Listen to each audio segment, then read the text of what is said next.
tu sais pas minoyer au télévision. D'abord qu'on s'est présenté na batu bazali ko na l'émission. Comme on a Christian Ouai Kebani, bon, Nazaki, responsable école des comédiens,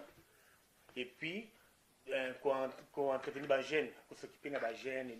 pour les jeunes, activité et puis pour orienter bango. Et c'est à partir de là que PSA a une idée pour réaliser une histoire vraie, comment donc, bana mususu monika azotanga te nyonso bon azotanga te azwi papier te akeli ka mosala aozwa mosala te yango omoni te esengai nga vraiment ke to na aide à lupio asbel na fédération walami en fait tosorganisaki on a trouvé tosali banini baréunion ezalaki mingi donc pour to réaliser film oyo tosalaki 1 à 2 la nouvelle chance eza film en fait eza documentaire film. Comment via écolier, comment via jeune, mon ndenge papa robano kende école, ils ont qui ma classe, mais à la but à la fin, aux en a diplôme té, aux en a moins le pamukande exact pour leur aucun comme ça, au monique à bazo zoté. Tout le baguette film est un peu éducatif alors. Ouais, il a plus pour la jeune étudiant, il a conseil pour la jeune qui il faut vraiment école est important. Okay. École est important, puis papier va signer diplôme, c'est vraiment important pour un jour et permettre aux voix, la place à bien, puis aux organismes. Comment les scénario à filmer mais à part les films, vous savez pas film bon, nazaki ba figurant. Nazaki mingi ba figurant ba film belé, ba film on est qui vraiment non ailleurs. Il y a ba mindele to ba tumindele. En tout cas dans le ba mingi ba mindele. Ba mso mona ba wuti bon bengi kaka pona plus nazaki ba figurant ba film belé na roba na ça ba film belé ne tant que figurant mais on dit c'est quoi les histoire vraiment donc donc principal donc réalisation ngamoko nyonso moni donc film est documentaire et permettrait na école mingi na école mingi botala film parce que zali comment la vie la vie à la jeune ningo bon OK ozwa musala ndenge moni ba raciste au mona patron borozoyo parce que da mutu mwindu au mona bo okomi oyebi ninga se comporter te oyebi ninga bon comment ndenge c'est bon ça OK comme ça les hommes tout mwindu en plus on a diplôme on a diplôme c'est comme difficile ya moni ça serait très difficile au mona directement à a préféré vraiment donc après ce rendez-vous au mona ba si on a film réalisé qu'on a mindele to yomo film exact te zaki na batu mwindu na ba jeune na batu mwindu na mindele ya qui mélanger quoi et ça histoire vraiment vrai donc yomo za na 4 ans ouais film donc film ezali réalisé ngamoko et ça ba idée donc plus c'est moi qui a donné les idées plus donc dans ce film là donc en fait c'est comme si ngam na permettrait vraiment na pesi ba idée mingi et puis donc beaucoup d'objectifs plus ezali ngaya na film na kati ya film bon siko ndenge yo osali film ana na ba mindele nyonso ba difficulté ni osali nango pendant ko réaliser film en disant te ba difficulté c'est là qu'il a toujours tourné ango ba place bit moni ezali qu'il fallait to refaire au moins ce que moni bon mutasali erreur donc il fallait to refaire il fallait vraiment filmer bien il y a un moni qui donc c'était bimaki très bien réussi parce que histoire nango histoire à filmer oyo ezali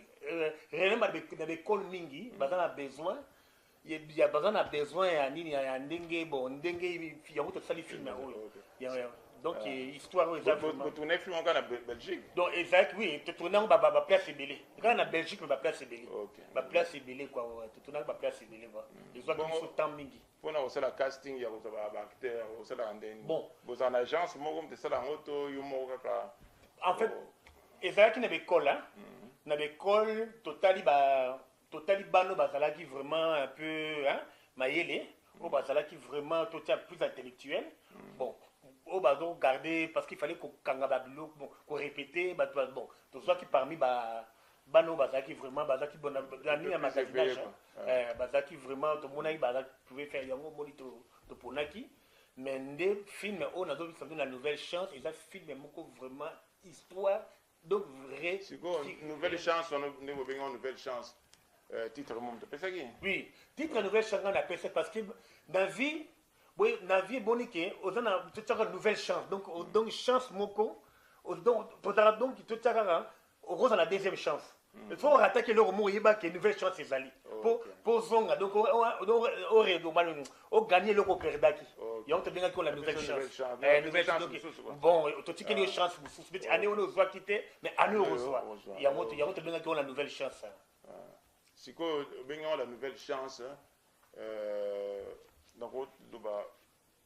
titre wana yo mopo to pesa kyango to bofana na batu bosui idée titre titre la nouvelle chance ezalaki vraiment bon tondo tsenga ba idée mais le ngande mutazalaki vraiment donc titre na utai pa na ngai parce que yango ba check faut na pochette wana au mona ki ba komi awa nouvelle chance avec Wai Kebani Christian parce que ezalaki film moko vraiment donc c'est ngam na pesa ki vraiment na kombo nouvelle chance oyo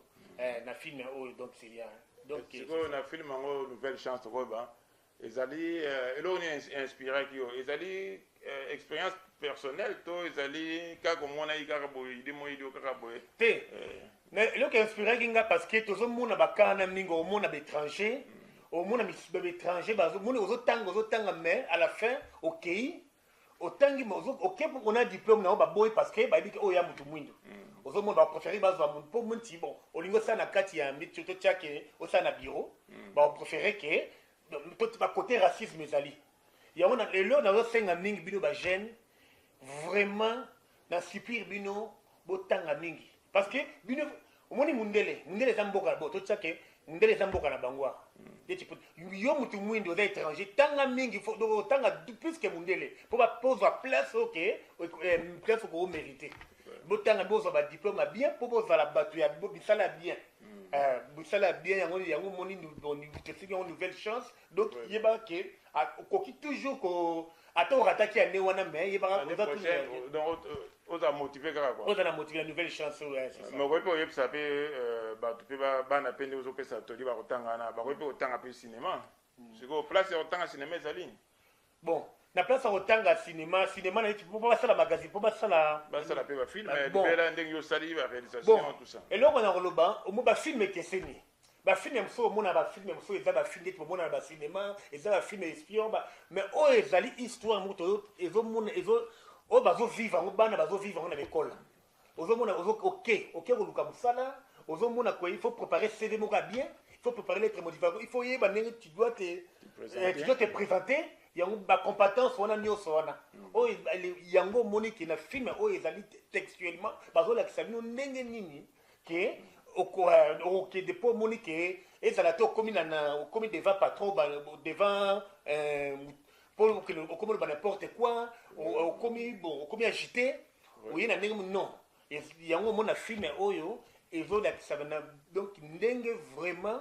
et ko aider ba jeune mingi pour donc film nouvelle chance en tout cas bon profiter bo tala yango parce que pas ko tala yango wapi bon film oyo mingi na l'école mon eza film moko mingi donc bon mingi po eza film documentaire hein mingi na l'école donc nga bo na lingi na bon le na ngata la film yango sans ko pesa nga CD donc tala yango wapi bon plus et banda ki na to banda ko ki ko benda ba école ezaki mingi ti école ba école parce que ezali eza ba biloko monde ti ba reportage hein bon eza loko monde ti bo ba bien on est documentaire na ba classe batala yango pona bana bon il y a plus dans l'école mais si bientôt bientôt bon monde on a marché mais plus c'est dans plus ta Congo na Congo n'est vraiment donc bon na Congo l'exemple na Congo so bolingi bon monde ngo bon wana so bolingi bon na nouvelle chance on a bon monde ngo na pas de boké na nini na boké na magasin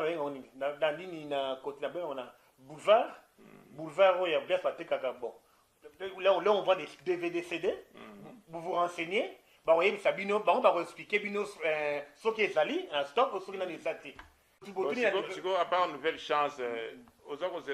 projeté la film mosusu to osui kaka wana parce que on a monné depuis 2015 sur 2014. Bon, on a Sabino qui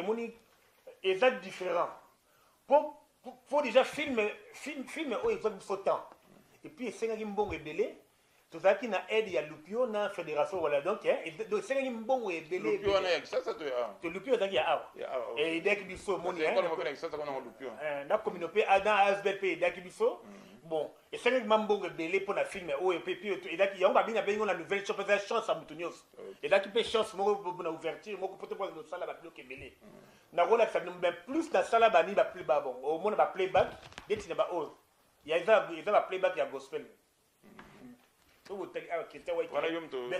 mais eux, ils allaient playback et bon, ils on a pas film, ça peut playback. La salle va playback et puis bon, la salle peut concert, il y a playback. La salle va concert, il y a playback. Bon, bon, et puis dans Mboka Oyo,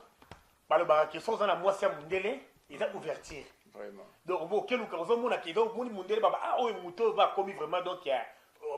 Donc, bon, ma comme belé au fond, son ressal mindele, ça va bien comme donc, et ça vraiment, donc, et au Kenya, ma comme vraiment loin, quoi.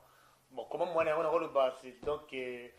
à part Banini Moussou dans Salana, Bablo Nanga, Barembi, Nyo, sur la Sala, et Zaki, on est Zaki plus, n'a pas camarade, et Zaki Yanga, mon côté. Mais plus, ma playback, on a bon, ils ont un playback, bon, ils appellent à YouTube, et ça va y avoir. Souvenir, il y a bien aux Anango, dans le film au Sala, dans le film au Sala. Souvenir nous allons bien ou bien la tournage ou bien le footage ou soit qui mingi là bazo ko tourner ba film na ça ba film ba footanga bien bazo proposer ba photo kala ba photo ko ça ba photo ba bloquer belé na ba proposer ba film musu pe ya mabe ba x one na lingate bon ba côté ko footanga mindele ba do footanga très bien ko footanga très bien pour dans l'avantage pe ba ko peso bon ba bloquer so ba kabelo ba ko kabelo ba bilamba ba bloquer belé ba avantage eza mingi mais bon et là on a le bakala ndé film et ça la rendait bien parce que tourner film bon tek bon dans la réussite parce que muto asambelaka a préféré on ka nzema mokilité so ça rap so ça rendait ba nzema ndé ba nzembo ya ba bengo ya ba nzembo ndé tu te tire ba nzembo quoi ba ya ba fali ba nzembo le quoi ya ba ndé je suis à te américain donc le film andé boy ça film era français anglais hein film muto assemble rota un film muto ata païen ata la film il y a un film donc il a été vraiment une grande porte que bon mon anga boy et puis na film on a gagné une mingi na dans la caché mo ya bien bon le roi yo la tili net ba to mo bien to rolon les net comme ça comme on a bien même si muta côté on est là ay ba ko contacter yo si ko peut contact na yo pe ko ça ni pona muta akutana yo contact na ngai. En tout cas, pour le moment, vous contacter dans les journaux, dans les papa Géry. Il faut appeler ce numéro d'ailleurs, parce que là, bon, nous allons en tout. Bon, donc numéro en haut de Tchao, donc nous avons contacté M. Christian Ouai Kebani, numéro en haut, donc bon, c'était, mais il faut que tu l'armée, ça, oui, ça, nous avons la production, ah naki bon naki tessa dans un bateau dans la production peut mender marcher vraiment n'engage ça kalami qui était siko ne ba on ba bormo nango siko ndé en live quoi kalami qui était bormo na siko ne ba to banda siko ndé marcher na siko ndé parce que le moko vraiment ba c'est pas là qui na histoire wana makasi ba c'est pas là qui na nenge posaki et le mo ma bête na katch wana na film wana et ba kama bête bana ba ko otala maman ko otala dans la famille et puis moi conseil bon ko otala en famille de le mo ma bête ça on a fait et puis ça bien pour na histoire aboya pour na ba jeune hein na ba into comme na suka na vite so zali kamo ko bakisa o monique to le belaité bon en tout cas et la première fois interview na tout un journaliste et la première fois et puis na sepeli mingi parce que c'est pas ils appellent à Soukate oui ils appellent à Soukate parce que na moni boye ça ouverture ma casse et puis na moni vraiment la journaliste donc na moni ngamoko ke donc na comment évoluer et puis kalamingi te bozala en tout cas bozala ba surprise vraiment bon mon nga les sous donc il na les logo msu ya sika quoi mais na tape na YouTube hein so botali Christian Ouai Kebani Bon, ben, na YouTube, bon, mon a bablo, on a un donc il y a na YouTube. Ok, donc nous ne sommes pas encore contactés au YouTube. En tout cas, merci beaucoup, chers internautes de jnlcongoacademy.com. To se peli mingi ndeto yambaki lelo monsieur Christian Wai betdaso lisolo ya film na ye pe amsala ni asalaka ezali sengo mingi parce que ba congolais to moni que moi évolution pe comme ozala yo bien mi na milieu ba congolais te en tout cas ezali sengo mingi ba congolais pe ba découvrir yo en tout cas na bandi to solution na biso wana Christian Wai ko pesa ba tu na ombote o ba sa mon film to oyo ba bon, na pesi na Bruxelles nini fait de lupio asben pour aider qui biso na kacha film oyo na pesi fait fédération wallonie à na Bruxelles na pesi nani batu nani comme Dex azali nani cousin na ngai bon en fait to sala ni musique ya R&B et puis na pesi pe nani na moi si na ngai azana nini na Congo Gina, na mwana nga Moïse, na petite famille nga nyonso ba na Congo. Et puis bon, ba acteur nyonso, ba sala ba film ba moni que film là ba rotala ngo ba lukangai comme ça to koki pe que ça le mo ensemble quoi. Et puis bon botan ndenge Congo comment avancer, un Congolais que to komi na niveau moko pe vraiment donc makasi quoi. Et on a participé à un poto, on a participé nani leki nanga Jessica, Vanessa, Julie, moi Anne Rissin, maman nanga maman Marie-Louise, papa Jean, et puis la famille Nyos, donc il y a papa journaliste, hein. En tout cas qui était évolué. Je sais que tu vas répondre d'autres monde, tu as papa journaliste donc il y a makasi donc tu vas évoluer, bobino Nyos, Congo est à la bien, Congo est à mboka ya ba mboka ba courager. Et ça donc il y a une nouvelle chance ezali pour na mutu Nyos. Donc, ce qu'on a rataki, il y a une facilité. Donc, chance pour ezalaka pour se rattraper. Il y a un film à haute la nouvelle chance. Donc, il y a une nouvelle chance à Moutou. Il y a une nouvelle chance pour éviter. Donc, on peut gagner. En tout cas, on a commis si les makasi. Donc, il équipe vraiment bien quoi. Donc, interview l'équipe bien. En tout cas, la film Moussou PC, on ça la film Moussou. N'a pas souhaité ou bien on ça. Attends moi figuration pas de problème. On sait jamais l'aime suspect donc chamangel ok en tout cas chers internautes de jnlcongoacademy.com